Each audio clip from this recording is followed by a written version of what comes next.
ഈശോ മിശിഹായ്ക്ക് സ്തുതിയായിരിക്കട്ടെ. ഈശോ നമ്മളെല്ലാവരും ഒത്തിരി അനുഗ്രഹിക്കുന്നു. കത്തോലിക്ക സഭയിലെ ഏറ്റവും സുന്ദരമായ പുണ്യവും അനുഗ്രഹവും എന്താണെന്ന് ചോദിച്ചാൽ ഞാൻ നെഞ്ചത്ത് കൈവച്ച് പറയും, അതെൻ്റെ പരിശുദ്ധ പരമ ദിവ്യകാരുണ്യമാണ്. കൃപാസനം പരിശുദ്ധ മാതാവിൻ്റെ സന്നിധിയിൽ വന്നുകൊണ്ടിരുന്ന എല്ലാ വിശ്വാസികളും ഉറപ്പായിട്ട് എടുത്തു പറയുന്നൊരു കാര്യം ഇവിടുത്തെ നിത്യാരാധനയാണ്, പരിശുദ്ധ ദിവ്യകാരുണ്യം. നമ്മുടെ ജോസഫച്ചൻ കഴിഞ്ഞ ദിവസം നമ്മോട് പറയുകയുണ്ടായി, വീട്ടിൽ ഒരു ദിവ്യ സക്രാരി.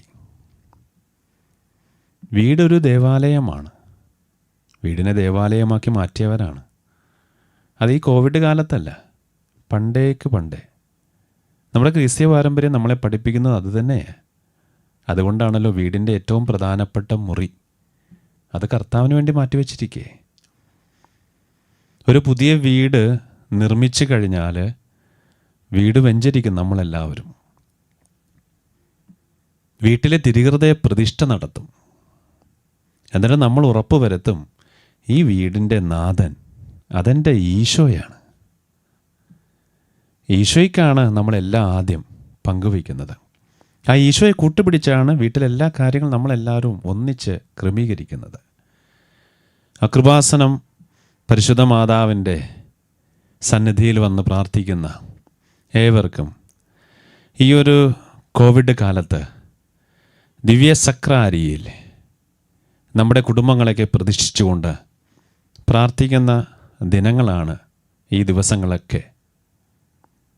നല്ലവനായ ദൈവത്തിൻ്റെ വലിയ കാരുണ്യമാണ് നമ്മുടെ പരിശുദ്ധ കുർബാനയിൽ നമ്മൾ കാണുന്നതും ധ്യാനിക്കുന്നതും പ്രാർത്ഥിക്കുന്നതുമൊക്കെ.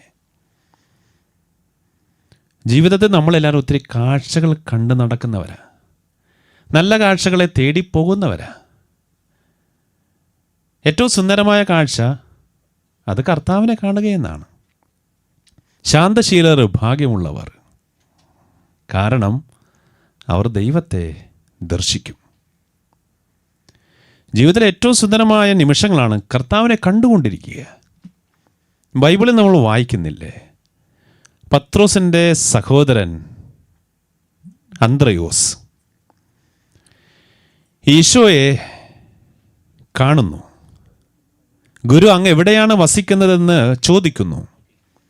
ഈശോ പറഞ്ഞു, വന്ന് കാണുക. അന്ത്രയോസ് മറ്റേ ശിഷ്യനും കൂടെ ഈശോയുടെ കൂടെ പോയി താമസിച്ചു. പിറ്റേ ദിവസം വന്നിട്ട് ഒത്തിരി ആവേശത്തോടെ തൻ്റെ സഹോദരനായ പത്രോസിനോട് പറയുന്നത്, ശമയൻ പത്രോസിനോട് പറയുന്നത്, ഞങ്ങൾ മിശിഹായെ കണ്ടു എന്നാണ്. അതൊരു സന്തോഷമുണ്ട്, ഏറ്റുപറച്ചിൽ, വലിയൊരു ആനന്ദമുണ്ട്. ഞങ്ങൾ മിശിഹായെ കണ്ടു. ഉദ്ധിതനായ കർത്താവ് ആവർത്തിച്ച് ശിഷ്യന്മാർക്ക് പ്രത്യക്ഷപ്പെടുന്നുണ്ട്. ഈശോ പ്രത്യക്ഷപ്പെട്ടപ്പോൾ അവരോടൊപ്പം തോമാസ് ലീഹ ഇല്ലായിരുന്നു. പിന്നീട് തോമാസ് ലീഹായെ കണ്ടുമുട്ടിയ ശിഷ്യന്മാർ അവരാവേശത്തോടെ പങ്കുവെച്ചത്, ഞങ്ങൾ കർത്താവിനെ കണ്ടു എന്നാണ്. ഞങ്ങൾ കർത്താവിനെ കണ്ടു എന്നാണ്. കത്തോലിക്ക സഭയിലെ ഏറ്റവും നല്ലൊരു ഭക്തിയുടെ പാരമ്പര്യമാണ് പരിശുദ്ധ ദിവ്യകാരുണ്യത്തിന് മുമ്പാകെയുള്ള നമ്മുടെ ആരാധന. അവിടെ കാണുകയാണ്, ദർശിക്കുകയാണ്. കണ്ണ് ശരീരത്തിൻ്റെ വിളക്കാണല്ലോ. ഒരു മനുഷ്യൻ്റെ മനസ്സിലേക്കുള്ള ഒരു കണ്ണാടിയാണ്, അല്ലെങ്കിൽ ജനാലയാണ് നമ്മുടെ കണ്ണുകൾ.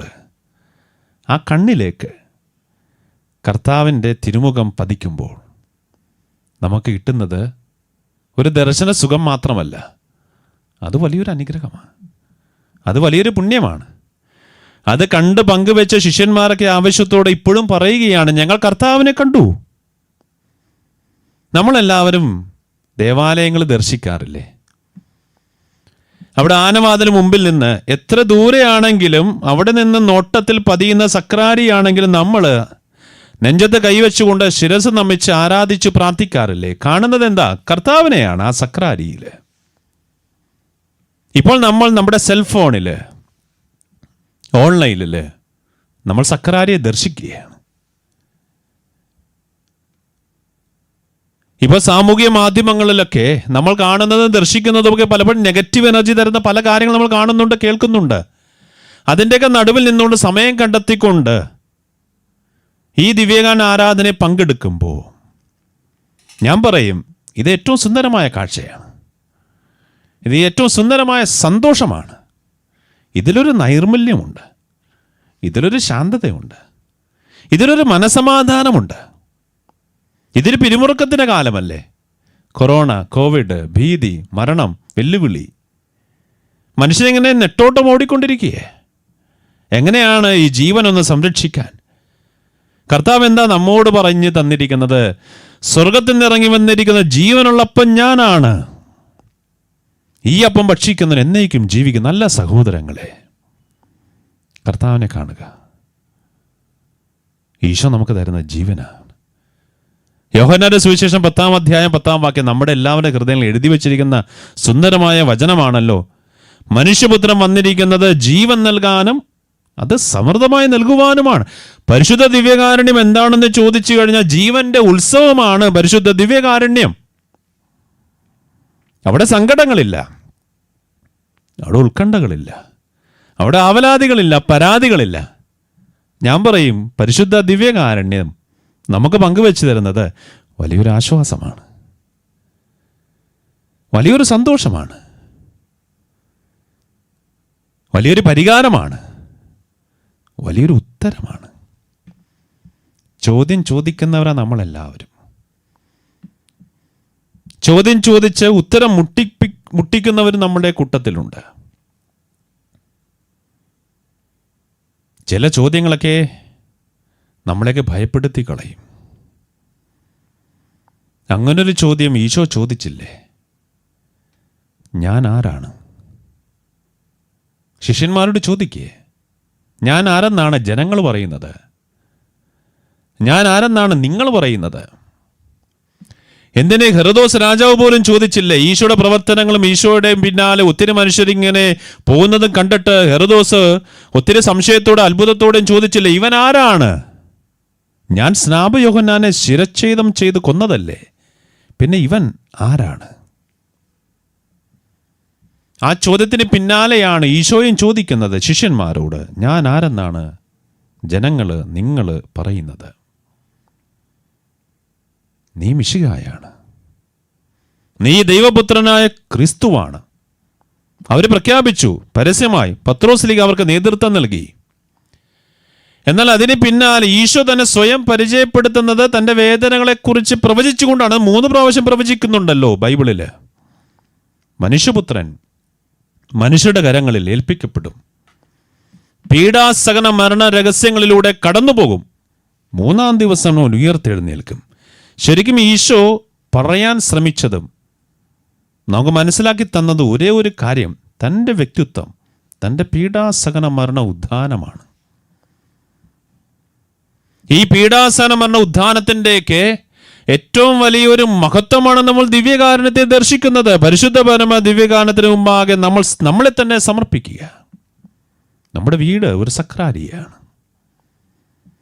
വീടിനെ സക്രാരിയായിട്ട് മാറ്റുന്നതാണ് ആ വീട്ടിൽ ജീവിക്കുന്ന മനുഷ്യരായ നമ്മുടെ എല്ലാവരുടെയും കടമ. ഒരു വീട് വീടാവുന്നത് എപ്പോഴാണ്? ആ വീട്ടിൽ അപ്പനുണ്ടാകുമ്പോഴാണ്, ഒരമ്മയുണ്ടാകുമ്പോഴാണ്. നമ്മുടെ വീട്ടിൽ നമ്മുടെയൊക്കെ പ്രിയപ്പെട്ട ഡാഡി, മമ്മി, നമ്മുടെ പപ്പ, നമ്മുടെ അമ്മ, നമ്മുടെ അപ്പച്ചൻ, നമ്മുടെ അമ്മച്ചി, ഓർക്കുക. നമ്മുടെ 4 ചുവരുകളെ ഇഷ്ടിക കൊണ്ട് മണ്ണ് കൊണ്ട് കെട്ടിപ്പൊക്കിയ ഈ കെട്ടിടങ്ങളെയൊക്കെ വീടാക്കുന്നത് ഈ മാതാപിതാക്കളാണ്. നമുക്ക് നമ്മുടെ മുമ്പിൽ ആദ്യമായിട്ട് ജീവിച്ചു നിന്ന ദിവ്യകാരുണ്യത്തിൻ്റെ പേര് ഞാൻ പറയും നമ്മുടെ അപ്പച്ചനാണ്, നമ്മുടെ അമ്മച്ചിയാണ്. സെമിനാരി പഠിച്ചുകൊണ്ടിരുന്ന കാലഘട്ടത്തിൽ കുർബാനയിൽ പങ്കെടുക്കുമ്പോൾ, പ്രാർത്ഥിക്കുമ്പോൾ ഞങ്ങൾക്ക് കുർബാന അർപ്പിച്ചു തന്ന ഒരച്ഛൻ പങ്കുവയ്ക്കുകയും ഉണ്ടായി. നമ്മൾ കേട്ടിട്ടുള്ളത് എങ്ങനെയാണ്? ക്രിസ്തുവിൻ്റെ സന്തോഷത്തിൽ പോകുവിൻ, സമാധാനത്തിൽ പോകുവിൻ, ദിവ്യപൂജ സമാപിച്ചു, ദൈവത്തിന് സ്തുതി എന്നും പറഞ്ഞല്ലേ നമ്മളെല്ലാവരും കുർബാനയിൽ നിന്ന് എഴുന്നേറ്റ് പോരുന്നത്. അച്ഛൻ പറഞ്ഞു, ക്രിസ്തുവിൻ്റെ സമാധാനത്തിൽ പോകുവിൻ. കുർബാന തീർന്നിട്ടില്ല, കുർബാന സമാപിച്ചിട്ടില്ല. ഇവിടെ നിങ്ങളിനി പോയി കുർബാന ജീവിക്കുക എന്നും പറഞ്ഞുകൊണ്ടാണ് ആ വൈദികൻ ഞങ്ങളെ പറഞ്ഞയക്കുന്നത്. അതിലൊരു അർത്ഥമുണ്ട്, അതിലൊരു പ്രസക്തിയുണ്ട്.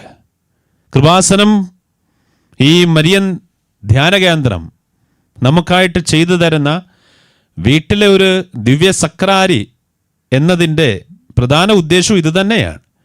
കുർബാന തീർന്നിട്ടില്ല, കുർബാന സമാപിച്ചിട്ടില്ല. കുർബാന നിങ്ങളിനി ജീവിക്കുക. നമ്മുടെയൊക്കെ വീട്ടിലെ ഒരൾത്താരയുണ്ട്. അമ്മയുടെ മടിത്തിട്ട് നമുക്കൊരൾത്താരയെ, നമുക്ക് വേണ്ടി ആദ്യമായി ത്യാഗം സമർപ്പിച്ചവളാ, നമുക്കായിട്ട് തൻ്റെ ജീവിതം ബലിയായി അർപ്പിച്ചവളാ, നമുക്ക് ജന്മം നൽകാൻ ജീവിക്കുന്ന മറ്റൊരു അൾത്താരയുണ്ട്. നമ്മുടെ അപ്പച്ചൻ്റെ ഹൃദയം, അപ്പൻ്റെ കൈകൾ. അവിടെ നമുക്കായിട്ട് ബലിയർപ്പിച്ചത് അദ്ദേഹത്തിന് സുഖവും സന്തോഷവും ഒക്കെയാണ്. അപ്പൻ ആഗ്രഹിക്കുന്നത് മക്കളിലേക്ക് സന്തോഷമാണ്, മക്കളിലേക്ക് വളർച്ചയെ. പല ചുക്കിച്ചൊളിഞ്ഞ തൊലികളുമായിരിക്കുന്ന പ്രായം ചെന്ന അമ്മമാരും അപ്പച്ചന്മാരും പറയാറില്ലേ, എൻ്റെ ഈ ചുക്കിച്ചൊളിഞ്ഞ തൊലിയാണ് നിന്റെ ഈ സൗന്ദര്യം. യുവതി യുവാക്കന്മാരെ മക്കളെ നോക്കി പറഞ്ഞിട്ടുണ്ട്. അതവരുടെ ബലിയർപ്പണമാണ്. വീട്ടിലെ ഏറ്റവും സുന്ദരമായ അൾത്താര നമ്മുടെയൊക്കെ അടുക്കളയല്ലേ. ഗാർഹിക സഭ, കത്തോലിക്ക സഭ വീടിനെ വിളിക്കുന്നത്, അഭിസംബോധന ചെയ്യുന്നത് ഗാർഹിക സഭയെന്നാണ്. വീടൊരു അൾത്താരയാ. പണ്ടൊക്കെ കാരണവന്മാർ പറഞ്ഞ് ഞാൻ കേട്ടിട്ടുണ്ട്, പേരക്കിടാവ് ആദ്യമായിട്ട് ആദ്യ കുർബാന സ്വീകരണവും കഴിഞ്ഞ് വീട്ടിലേക്ക് സുന്ദരമായ വെള്ള വസ്ത്രവും കയ്യിൽ തിരിയൊക്കെ പിടിച്ച് തലയിൽ കപ്പോളയും ധരിച്ചുകൊണ്ട് ഒരു വിശുദ്ധയെ പോലെ മക്കളൊക്കെ ഓടി വരുമ്പോൾ കാരണവന്മാർക്ക് സ്തുതി കൊടുത്തു കഴിയുമ്പോൾ കാരണവന്മാർ വീട്ടിൽ എല്ലാവരോടായിട്ട് പറയും, നമുക്കൊരു പുതിയ സക്രാരി കൂടി ഇതാ വീട്ടിലേക്ക് കയറി വരികയാണ്. മക്കൾ ആദ്യമായിട്ട് ഈശോയെ സ്വീകരിച്ചു വരികയാണ്. തിരുവോസ്തി സൂക്ഷിക്കുന്ന സ്ഥലത്തെ വിളിക്കുന്ന പേരാണല്ലോ ദിവ്യ സക്രാരി. നമ്മളെല്ലാവരും ഈശോയെ കൊണ്ടു നടക്കുന്നവരാ. നമ്മുടെ സെൽഫോണിലിരിക്കുന്ന ഈ കർത്താവിനെ ഇങ്ങനെ നോക്കിയിരിക്കുമ്പോൾ നമ്മുടെ സെൽഫോൺ ഒരു സക്രാരിയായിട്ട് മാറുകയെ. ഈ ദിവ്യ സക്രാരിയെ നോക്കിയിരിക്കുന്ന കുടുംബത്തിലെ എല്ലാ അംഗങ്ങളും സക്രാരിയായിട്ട് മാറുകയെ. നമുക്കറിയാമല്ലോ, സൈക്കോളജിസ്റ്റ് പറയുന്നുണ്ടല്ലോ, കാണുന്ന കാഴ്ച കുറെ നേരം ഇങ്ങനെ കണ്ടുകൊണ്ടിരുന്ന നമ്മൾ ആ കാഴ്ചയിൽ നിന്ന് വേറൊന്നിനെ നോക്കിയാലും മനസ്സിൽ നമ്മുടെ റെറ്റിനായി പതിഞ്ഞിരിക്കുന്നത് ആ കാഴ്ച തന്നെയാ. എപ്പോഴും ആവർത്തിച്ച് കർത്താവിനെ കാണുക. വീട്ടിലെ ദിവ്യ സക്രാരി എന്ന ഈ പ്രാർത്ഥന, ഈ നിയോഗം, ഈ ഒരു കർമ്മം, ഈ ഒരു ഭക്തിയാഭ്യാസം നമ്മളെ ശക്തിപ്പെടുത്തും, അനുഗ്രഹിക്കും. നമ്മളാരും ഒറ്റയ്ക്കല്ല. പരിശുദ്ധ ദിവ്യകാരൻ നമുക്ക് തരുന്ന ഏറ്റവും സുന്ദരമായ അനുഗ്രഹം അതാ. നിങ്ങളാരും ഒറ്റയ്ക്കല്ല, നമ്മളാരും ഇവിടെ ഏകരല്ല. വചനം സാക്ഷ്യപ്പെടുത്തുന്നില്ലേ, പെറ്റമ്മ നിന്നെ മറന്നാലും ഞാൻ നിന്നെ മറക്കില്ല. ദൈവത്തിൻ്റെ സ്നേഹമോ അത്രയും അളവില്ലാത്ത സ്നേഹമാണ്, അതിരുകളില്ലാത്ത സ്നേഹമാണ്. പരിശുദ്ധ ദിവ്യകാരുണ്യം സ്നേഹത്തിൻ്റെ സന്ദേശമാണ്. നമ്മളാരും ഇവിടെ ഒറ്റയ്ക്കല്ല, ഏകരല്ല. വഴിതെറ്റിപ്പോയ ആടിനെ തിരക്കിപ്പോയ നല്ലിടയൻ്റെ ജീവിതമാണ് ഈ സക്രാരിയിൽ നമ്മൾ കണ്ട് മനസ്സിലാക്കി പ്രാർത്ഥിക്കുന്നത്. നല്ല സഹോദരങ്ങളെ, വിശുദ്ധര് പങ്കുവയ്ക്കാറില്ലേ, ഈ ദിവ്യകാരുണ്യമാണ് എൻ്റെ ശക്തി, ഈ ദിവ്യകാരുണ്യമാണ് എൻ്റെ അഭിമാനം, ഈ ദിവ്യകാരുണ്യമാണ് എൻ്റെ എല്ലാത്തിൻ്റെ അടിസ്ഥാനം. വിശുദ്ധ മദർ തെരേസ ഒത്തിരി റിപ്പോർട്ടേഴ്സ് വന്നിട്ട് ഇന്റർവ്യൂ ചെയ്തപ്പോൾ ചോദിച്ചു, മദറെ, ഈ ലോകത്ത് ആരും ചെയ്യാൻ മുന്നോട്ട് വരാത്ത ഇങ്ങനെയുള്ള ജോലികളൊക്കെ ചെയ്യാനുള്ള ധൈര്യവും ശക്തി എവിടെ നിന്നാണ്? ഇത്രമാത്രം പ്രചോദനം മദറിന് എവിടെ നിന്നാണ് ലഭിക്കുന്നത്? മദർ പറഞ്ഞു കൊടുത്തത്, ഞങ്ങളുടെ കോൺവെന്റിൽ ഒരു ചെറിയ ചാപ്പലുണ്ട്, അവിടെ ഒരു അൾത്താരയുണ്ട്. ഈ അൾത്താരയിൽ ഞങ്ങൾ ദിവ്യകാരനെ എഴുന്നള്ളിച്ചു വെച്ച് 1 മണിക്കൂർ നേരം ആരാധിച്ചു പ്രാർത്ഥിക്കും. ആ ദിവ്യകാരുണ്യമാണ് ഞങ്ങളെയൊക്കെ അനുഗ്രഹിച്ചു വിടുന്നത് ആരും പോലുമില്ലാത്ത മനുഷ്യരെയൊക്കെ സ്വന്തമാക്കാൻ. അറപ്പോടും വെറുപ്പോടും നോക്കുന്ന മനുഷ്യജന്മങ്ങളെയൊക്കെ ഞങ്ങളുടെ കൈകളിലേക്ക് കോരിയെടുക്കാനും മടിയിലെടുത്ത് താലോലിക്കാനും അവർക്ക് വേണ്ട കാര്യങ്ങൾക്ക് ചെയ്തു കൊടുക്കാനുള്ള ശക്തി തരുന്നത് ഈ ദിവ്യകാരുണ്യമാണ്. വിശുദ്ധ മദർ തെരേസ അവർക്കൊക്കെ വലിയൊരു അത്ഭുതമായിട്ട് മാറുകയാണ്. ഉറ്റുനോക്കിയാൽ കാണുന്നത് എന്താ? വെറും ഒരു ചെറിയൊരു അപ്പക്കഷ്ണമാണ്, തൂവെള്ള നിറത്തിലുള്ള അപ്പക്കഷ്ണം. നമുക്കറിയാം, ഒരു ചെറിയ കാറ്റ് വന്നാൽ മതി, ഈ അപ്പക്കഷ്ണം പറന്നു പോകും. പക്ഷെ നമ്മൾ മനസ്സിലാക്കുന്നു, ഈ ചെറിയ അപ്പക്കഷ്ണന്റെ വലിയ കൊടുങ്കാറ്റിനെ പോലെ ശാന്തമാകാൻ ശക്തി ഉണ്ടെന്ന് തിരിച്ചറിവ് നമ്മളെല്ലാവരെയും പ്രേരിപ്പ് മുട്ടിന്മേൽ നിന്നുകൊണ്ട് കരങ്ങൾ കൊപ്പിപ്പിടിച്ച് കർത്താവേ ഞാൻ അങ്ങയെ സ്തുതിക്കുന്നു എന്ന് പറയാൻ. ദിവ്യകാരുണ്യം നമ്മൾ അനുഗ്രഹിക്കുന്നു. വലിയ സമാധാനമാണ് നമുക്ക് തരുന്നത്. ആയതിനാൽ നമ്മുടെ ഈ ദിവ്യ സക്രാരി നമ്മുടെ വീട്ടിലേക്ക് നമ്മൾ സ്വാഗതം ചെയ്യുകയാണ്, നമ്മുടെ ഹൃദയങ്ങളിലേക്ക് സ്വാഗതം ചെയ്യുകയാണ്. ഇത് വെറും ഒരു കാഴ്ചയല്ല, ഇതെൻ്റെ ഹൃദയത്തിലേക്ക് വരുവാനുള്ള എൻ്റെ ശക്തിയാണ്. ആരവബോധത്തോടെ സ്വീകരിക്കുക, ആനയിക്കുക. കർത്താവേ, എൻ്റെ മനസ്സിലേക്ക് വരണമേ, എന്നിൽ നീ കുടിയിരിക്കണമേ, എൻ്റെ കൂടെ നീ വസിക്കണമേ. ദൈവം നമ്മോടുകൂടെ, ഇമ്മാനുവൽ. അതാണല്ലോ നമ്മൾ യേശുവിനെ ആദ്യം വിളിച്ച പേര്. ദൈവം നമ്മോടുകൂടെ.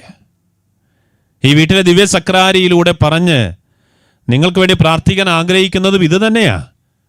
ദൈവം നമ്മോടുകൂടെ. അങ്ങ് അകലെ ആകാശങ്ങളിൽ ഇരിക്കുന്ന ദൈവത്തെയല്ല നമ്മളിവിടെ കാണുന്നത്, നമ്മുടെ കൂടെ, നമ്മുടെ മനസ്സിലാക്കുന്ന, നമ്മളിൽ ഒരുവനായി നമ്മോട് കൂടെ ജീവിക്കുന്ന കർത്താവിനെയാണ് ഈ ദിവ്യ സക്രാരി നമ്മൾ ദർശിക്കുന്നത്. സ്വന്തമാക്കുക. ഇതെൻ്റെ ദൈവമാണ്, ഇതെൻ്റെ മാത്രം ദൈവമാണ്, എൻ്റെ കൂടെ എപ്പോഴും ഉണ്ടാവും. അപ്പോൾ ഈ ഒരു നവംബർ മാസം വീട്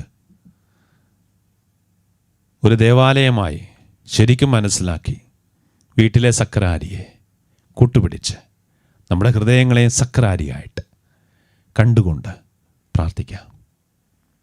നമുക്കറിയാമല്ലോ, ഒത്തിരി അനുഭവങ്ങൾ, അനുഗ്രഹങ്ങൾ നമ്മൾ ഈ മരിയൻ തീർത്ഥാടന കേന്ദ്രം, നമ്മുടെ കൃപാസനത്തെ നമ്മളെല്ലാവരും ഒത്തിരി കണ്ടിട്ടുള്ളതാണ്.